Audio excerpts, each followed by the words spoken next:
A gente começa o BNews 19 horas, indo direto para Brasília conversar com a repórter Marília Sena, que traz as últimas informações sobre a situação do Rio Grande do Sul. Boa noite para você, Marília. Oi, Vanessa. Boa noite para você e para todos que nos acompanham. A situação do Rio Grande do Sul ainda segue piorando, infelizmente, né? Como o governador do estado tem alertado de que a situação não é boa e de que os próximos dias também não serão bons. Porém, o governo estadual e o governo federal já estão se preparando aí para o adiante, né, para a situação fiscal do estado. A gente preparou um material para reforçar como que está essa articulação pela dívida do estado com a União. Vamos assistir. O governador do Rio Grande do Sul, Eduardo Leite, afirmou que está buscando, junto à União, a suspensão da dívida do Estado e a criação de um fundo constitucional para atender a região, como auxílio para o plano de reconstrução dos municípios afetados pelas fortes chuvas dos últimos dias. O meu pedido e a minha recomendação, a minha compreensão de que é muito mais rápido, muito mais ágil, e o meu desejo e determinação é entregar essa infraestrutura o quanto antes. O cálculo dos 19 bilhões de reais se baseia em estimativas preliminares e em comparativos com os esforços empregados em outros desastres, como o ocorrido em setembro de 2023 no Vale do Taquari.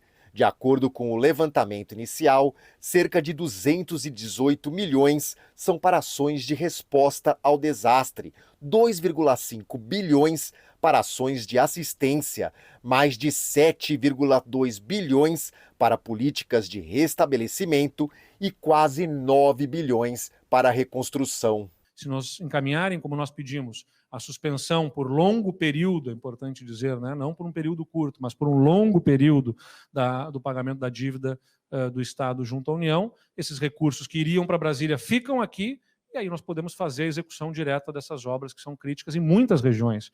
O Departamento de Estradas de Rodagem Gaúcho segue trabalhando para a desobstrução dos modais de transportes. Até o momento, já foram liberados para o tráfego 40 trechos em 20 rodovias da região. Segundo o último boletim divulgado pela Defesa Civil do Rio Grande do Sul, são 73 trechos com bloqueios totais e parciais em 43 rodovias, um número que pode mudar, já que a previsão é de mais chuvas para o estado durante o fim de semana. Infraestrutura não é concreto somente, não é obra civil apenas. É onde passa a ambulância que leva a pessoa para o hospital, é onde passa o transporte escolar que leva o estudante para a escola ou para a universidade, é onde se deslocam profissionais para os seus locais de trabalho, extraindo a sua renda para alimentar as suas famílias.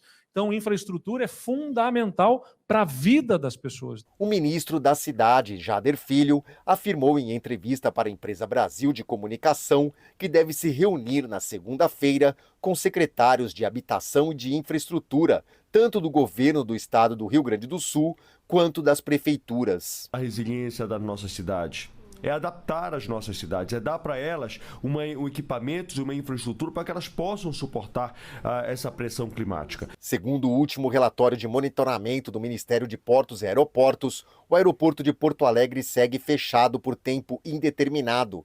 Os terminais em Santa Rosa, Canela, Bagé, Santo Ângelo e Alegrete estão operacionais, mas com possíveis restrições de abastecimento. Uruguaiana está sem voos devido à baixa procura. Já os aeroportos de Passo Fundo, Caxias do Sul, Pelotas, Santa Maria, Santa Cruz do Sul e Canoas estão operacionais e sem restrições. Nos portos, o de Porto Alegre e Pelotas estão paralisados, enquanto o Porto do Rio Grande voltou às operações. A hidrovia Guaíba está operacional, mas com navegação precária, enquanto Gravataí, Sinos, Caí e Jacuí estão inoperantes. Para que, de maneira efetiva, essa primeira fase emergencial, a gente possa atuar com até 116 voos, sobretudo visando a malha aérea regional, ampliando o número de assentos para poder receber mais passageiros.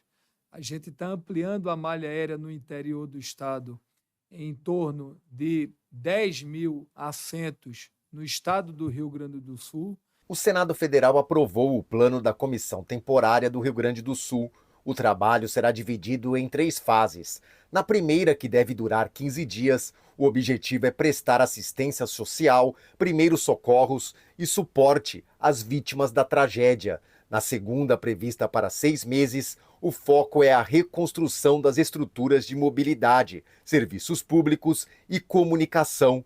Na última fase, que deve durar de 3 a 5 anos, a comissão deve desenvolver um projeto de resiliência climática para o Estado. Nós faríamos um apelo que não votasse nenhum projeto nesse período que venha trazer problemas para o clima, para que a gente reflita conjunto, ache um caminho, né?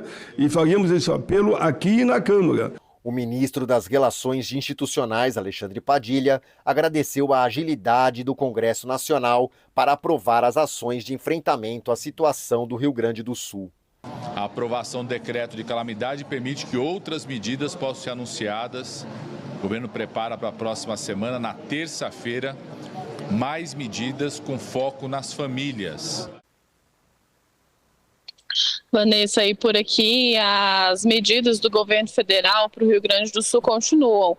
O ministro da Justiça, Ricardo Lewandowski, enviou um ofício ao governador Eduardo Leite informando que 80 agentes da Força Nacional estão indo para o Rio Grande do Sul. Com isso, o efetivo da Força no estado sobe para 300. E hoje, o ministro de Minas e Energia, Alexandre Silveira, informou que está estudando medidas para que as pessoas que estão em áreas alagadas do Rio Grande do Sul não paguem conta de luz esse mês. Como que ele está tentando estudar isso? Quais são as medidas vistas até agora? Reduzir ou evitar essa cobrança, mas como que fica aí os cofres públicos? De acordo com ele, pode-se usar um superávit da conta de comercialização da energia elétrica da usina de Itaipu, que foi estimada em 2023 em 399 milhões de reais. De acordo com o ministro de Minas e Energia, 560 mil unidades consumidoras estão sem energia no estado do Rio Grande do Sul. Lembrando que o Rio Grande do Sul se prepara para um final de semana difícil, né?